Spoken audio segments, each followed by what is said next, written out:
Testamento militar, presentado por Ana Barón, Paula Barrero, Laura Cáceres, Grace Colorado.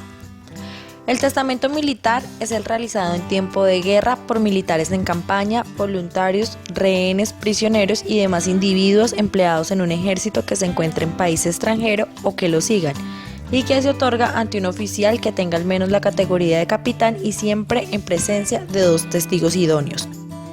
Formalidades del testamento militar. El testamento será firmado por el testador si supiera y pudiera escribir, por el funcionario que lo ha recibido y por los testigos. Si el testador no sabe o no puede firmar, se expresará así en el testamento.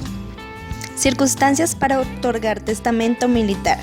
Para testar militarmente será preciso hallarse en una expedición de guerra que esté actualmente en marcha o campaña contra el enemigo o la guarnición de una plaza actualmente situada. ¿Quién recibe testamento? Podrá ser recibido por un capitán o por un oficial de grado superior al de capitán o por un intendente de ejército, comisario o auditor de guerra. Si el que desea testar estuviera enfermo o herido, podrá ser recibido su testamento por el capitán, médico o cirujano que le asista, y si se hallare en su destacamento, por el oficial que lo mande, aunque sea el de grado inferior al capitán. Solemnidades.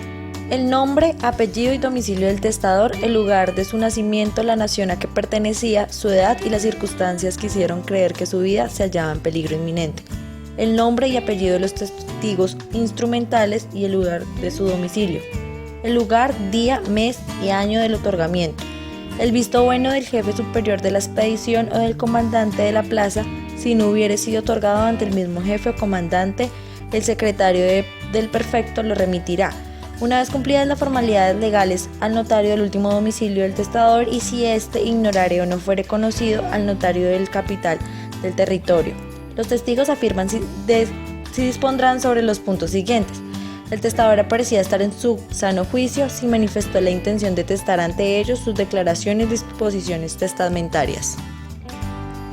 Caducidad del testamento. Si el testador falleciere antes de expirar los 90 días subsiguientes a aquel en que hubiera cesado con respecto a él, las circunstancias que habilitan para testar militarmente, valdrá su testamento como si hubiera sido otorgado en la forma ordinaria. Requisitos de validez. Se ocupa de los trámites del testamento militar, que en síntesis se refiere al visto bueno del jefe de la expedición o de la rúbrica del testamento por este si no fue el quien recibió tal acto. Todo culmina con la protocolización del testamento con la intervención del juez correspondiente a quien se remitirá el acto testamentario. Son válidas en este testamento militar privilegiado las formas de testamento abierto, testamento cerrado y testamento verbal. Si se otorga testamento abierto, los testigos han de ser 3, aunque no lo dice la ley, pero sí la doctrina. En realidad, las formalidades son las mismas que se requieren para otorgar el testamento abierto ante notario. Si el testador prefiere otorgar testamento cerrado, será necesario cumplir las formalidades contempladas por el artículo 1080 del Código Civil. El testamento cerrado será ante notario. Los testigos instrumentales deberán ser 5.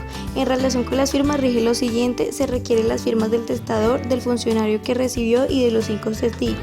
Si el testador no sabe o no puede firmar, se dejará constancia en el testamento. La ley admite también el testamento verbal militar.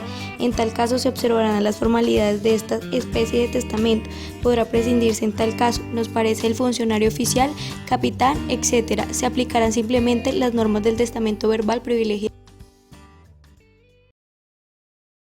Created using Powtoon.